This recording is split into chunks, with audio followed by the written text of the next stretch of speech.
Hey Temple friends, just wanted to come on here and share a quick message with you that I received. Just got out of meditation, and you might see more videos in the car because I'm about to do some traveling, so just a heads up.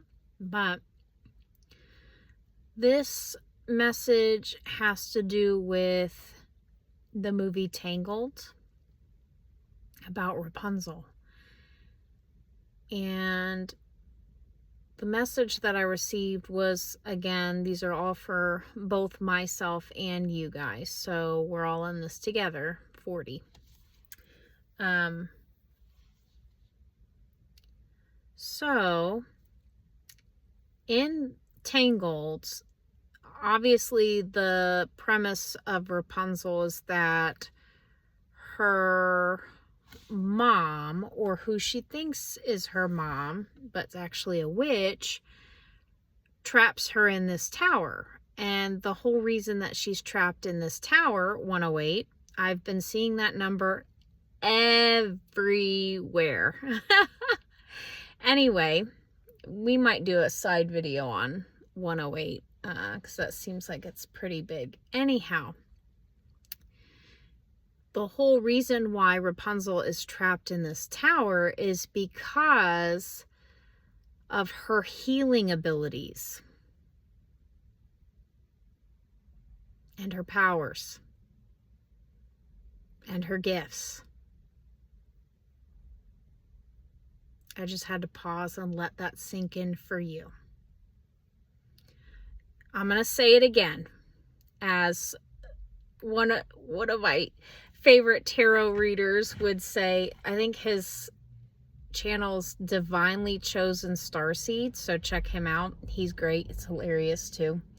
But he's like, let me repeat it for those in the back. She was trapped because of her gifts, because of her healing abilities. 222.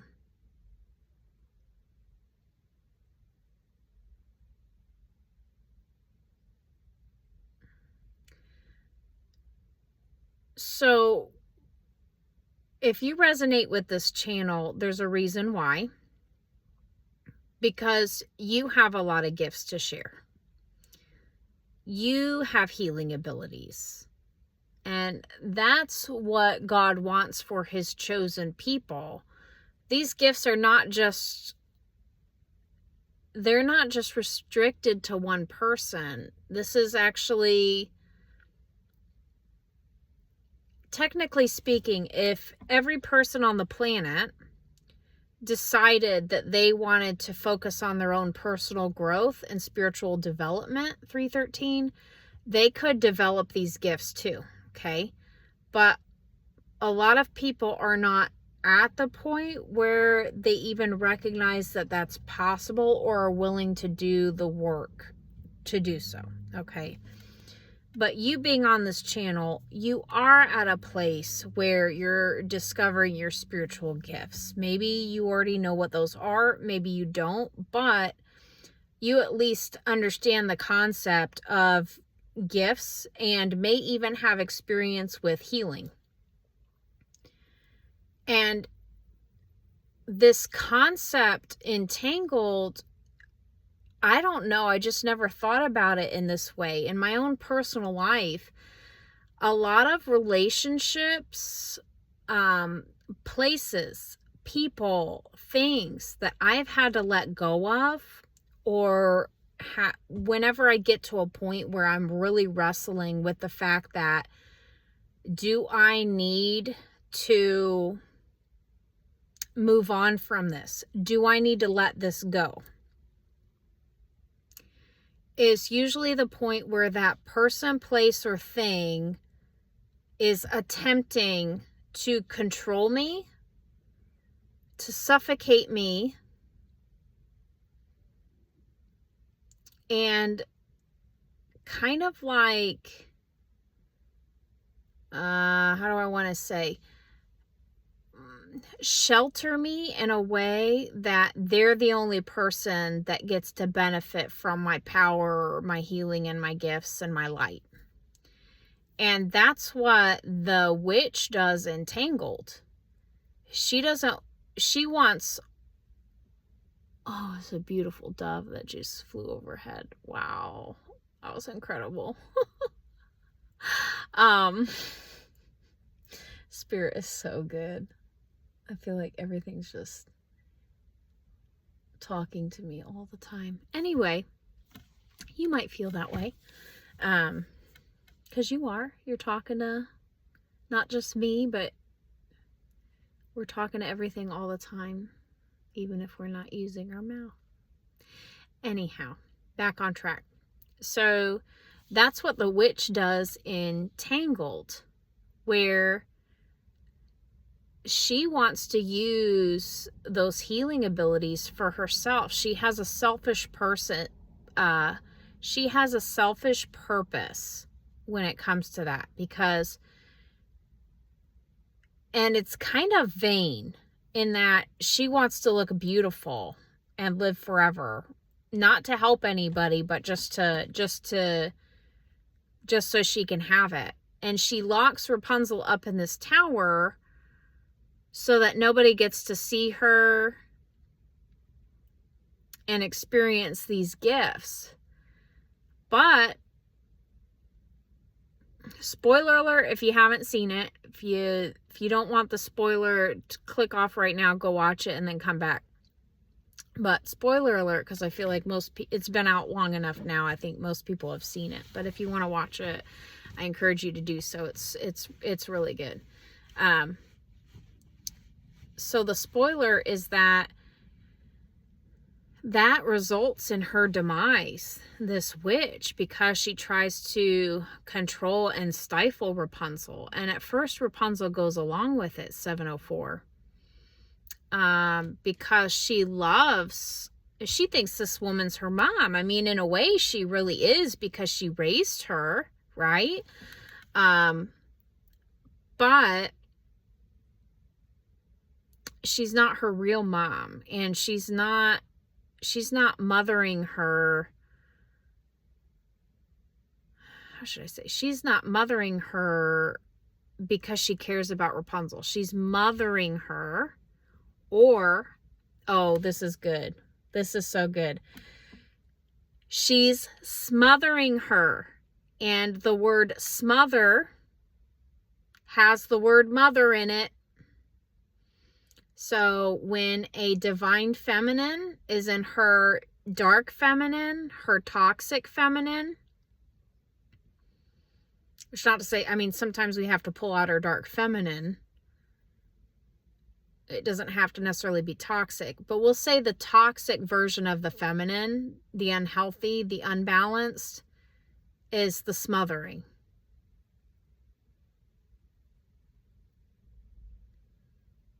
But that is kind of what ignites Rapunzel to then be like, I want to get out. I want to do things. I want to experience life. I want to see these lights.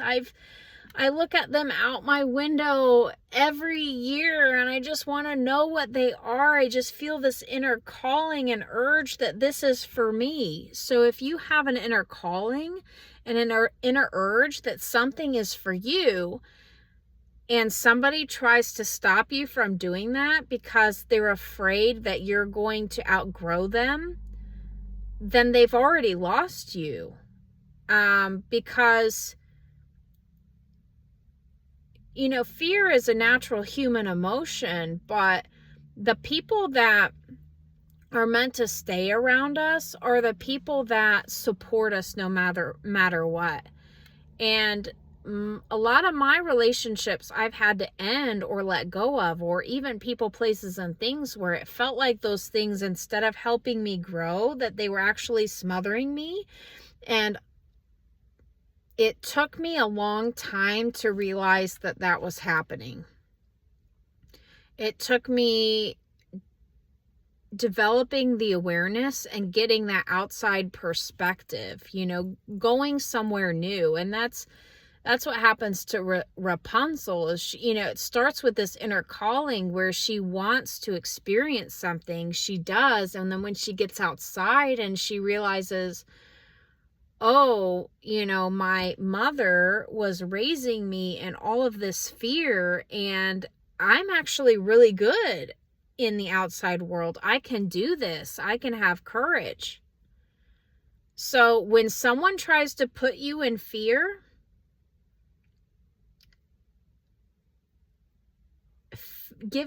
putting somebody in fear and giving them healthy dose of wisdom and advice is not the same thing. So somebody's just trying to, get you in your emotion of fear. Be aware of that, because that's what a lot of people use to try to manipulate you in some way. Or they might try to, what's the other one? Guilt. Or give you some sort of sense of obligation. And Rapunzel, throughout that movie, when you witness the relationship between her and her mother, there is a constant exchange of fear, 11:14, obligation, and guilt. All of it. And those are all the emotions that when she gets outside for the first time and you see she's kind of freaking out, like going back and forth, that's her mind and her emotional state trying to surf through all those different and filter and transmute those energies that she's carried for so long and held those burdens as her own. But the key here, again, Violet Temple is all about the keys and accessing the pillars of total health and being in charge of your highest divine potential, right? The key here is, oh my gosh, I feel like I lost it.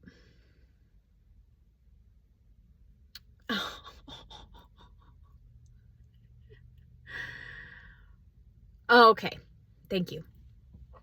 Thank you, Spirit. So the key here is that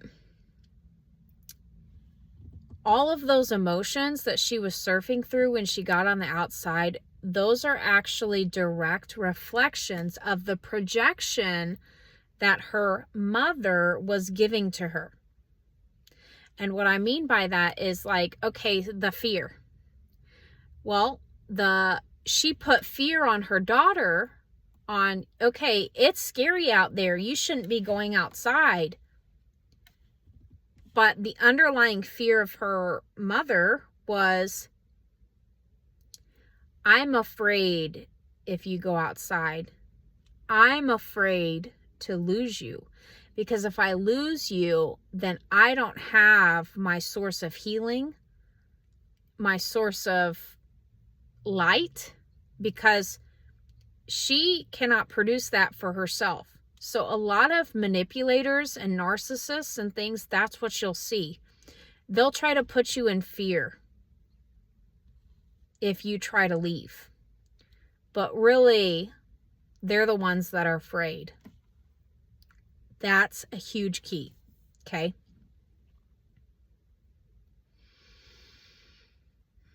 With the obligation, they try to tell you that you're obligated to them, that you owe them something. Because if you owe them something, then, I mean, that's just as good as law, right? You have to stay with them. It's not a choice. First of all, we all are given free will.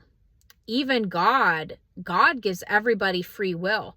As good as God is, and as all the blessings that come with that, he will never force somebody to come to him. So if somebody is making you feel obligated to come to them, watch out. And I think guilt,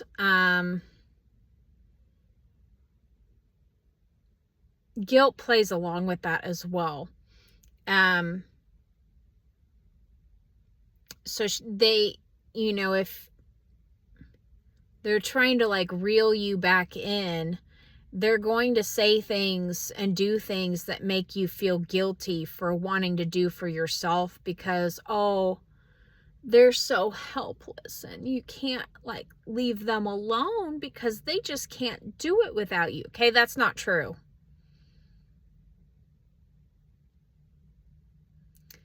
Because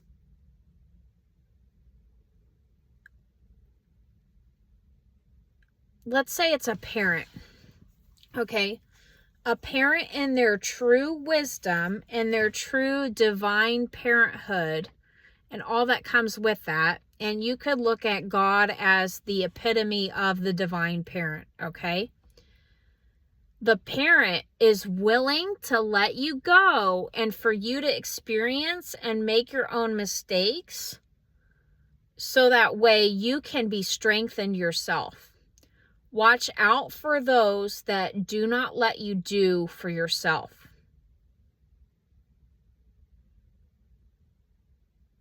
If they don't let you learn your own lessons, they're just coddling you all the time. If they're always telling you what you want to hear to appease you, watch out. And I think that's in essence where some of the people pleasing and stuff comes into play, because I feel like my parents would do that quite a bit. And if they're constantly trying to appease me, then I kind of reflect that back to them by trying to like people please and appease them. So then I'm taught that I have to constantly cater to somebody else's needs in order to make sure my needs are met. But that's not true.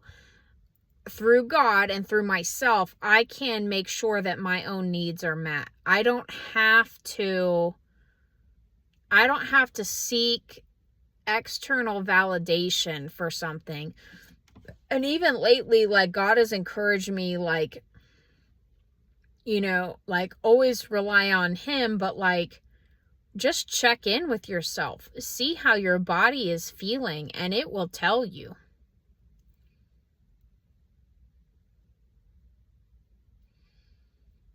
So this message is to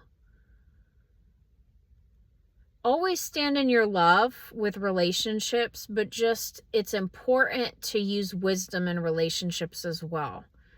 And you can love somebody and forgive them for doing that, but that doesn't mean that you have to be in a relationship with them. And it's also important to understand do they even have the awareness that they're doing that? Is that something that they're willing to work on and actively do? Or if somebody's not willing to work on something, like how are you supposed to proceed? Or if they're not even willing to admit to themselves that they have a problem. It's like the equivalent of talking to somebody that suffers from alcoholism and they don't even have an urge to quit drinking or even think that their drinking is a problem. And yet you so very clearly see, yeah, their drinking is not only affecting their health, but it's affecting your relationship with them. And if they're not willing to work on it, or they don't care to work on it, or even see that it's an issue, they're not going to stop drinking anytime soon.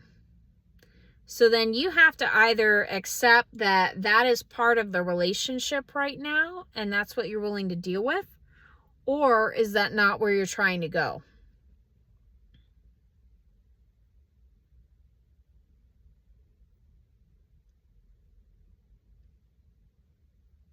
And those are hard truths, okay? That's, it's hard to evaluate, but I also find that when you have to let people, places, and situations go that are not serving the highest good, that's where that tough love comes in, because it's saying, I'm willing to separate you because I love you, because you need to understand that this is hurting you and it's hurting me, and you need to figure this out. When you get it figured out, maybe you can call me, but until then, I'm just going to step back a little bit. I'm going to create a boundary here because you're not willing to see it, work on it, or even care to look at the issues.